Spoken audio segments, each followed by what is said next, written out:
जो आपको एक इम्पॉर्टेंट फॉर्मूला बताया है उस पर बेस्ड एक क्वेश्चन हम और समझ लेंगे।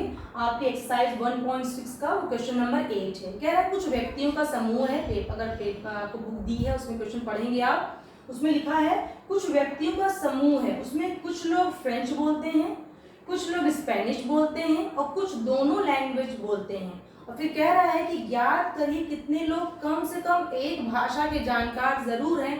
अब एक शब्द आया है कम से कम, इसका मतलब आप गणितीय भाषा में समझ लीजिए।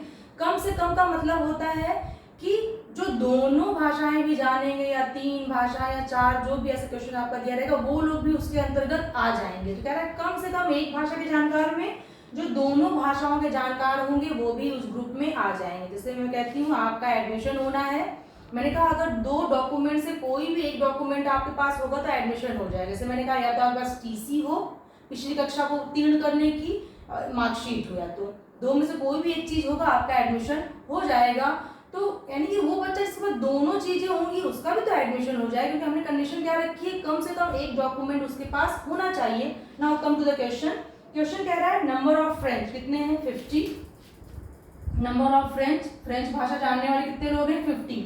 अब इस 50 में आप समझिएगा ये केवल फ्रेंच भाषा नहीं लिखा है, इसमें वो लोग भी शामिल हैं जो स्पेनिश भी जानते हैं। यानी केवल वाला पोर्शन कौन शो करेगा ये, यानी कि फ्रेंच में से मैं उन बच्चों को उन लोगों को घटा दूं जो क्या जानते हैं स्पेनिश। यानी कॉमन पोर्शन को यदि घटा दें, यानी 50 में से हम 10 घटा दें तो 40। तो ट्रिकी पार्ट हुआ, उससे हम सॉल्व नहीं करेंगे, हम फॉर्मूले से सॉल्व करेंगे। फिर कह रहा है number of Spanish. Number of Spanish भाषा को जानने वाले कितने लोग हैं 20, और दोनों का इंटरसेक्शन फ्रेंच इंटरसेक्शन स्पेनिश कितने हैं 10 लोग। 10 लोग दोनों भाषाओं के जानकार हैं। तो क्वेश्चन कह रहा है आपका उन लोगों को ज्ञात कीजिए जो कम से कम एक भाषा के जानकार तो हो। तो आप समझने लग जाएंगे कि क्या पूछ रहा है, यूनियन पूछ रहा है कि इंटरसेक्शन पूछ रहा। तो आप इसमें से देख सकते हैं आपको क्या पूछ रहा है यूनियन।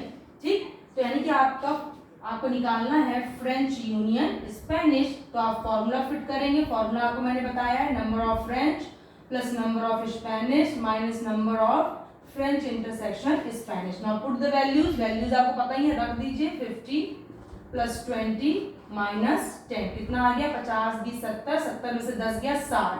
60 लोग ऐसे हैं जो कम से कम एक भाषा के जानकार तो हैं, यानी कि उसके अंदर 2 भाषाओं के जानकार भी आ जाएंगे। अब हम सिंपल फिगर से अगर समझ लें वेन डायग्राम हमें कितना हेल्पफुल है। केवल फ्रेंच वाले यदि आप देखिए तो क्या करेंगे हम कॉमन में पोर्शन घटा देंगे तो कितना आएगा ये आंसर 40। 40 और 10 50 देखिए आपका फॉर्मूला फिट भी हो रहा है। स्पेनिश जानते थे 20 लोग, इस 20 लोग में वो लोग भी शामिल हैं जो फ्रेंच भी बोलते हैं, क्योंकि केवल स्पेनिश नहीं लिखा है।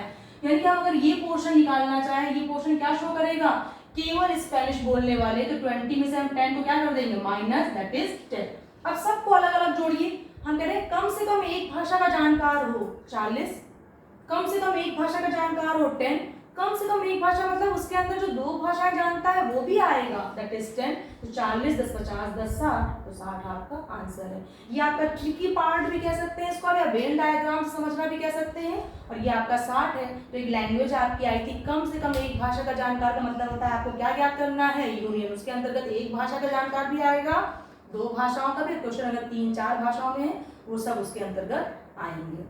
ठीक, अब हम नेक्स्ट चैप्टर स्टार्ट करेंगे। आप इस एक्सरसाइज को लगाएंगे, इससे संबंधित कोई भी समस्या होगी आप पूछ सकते हैं। Thank you class.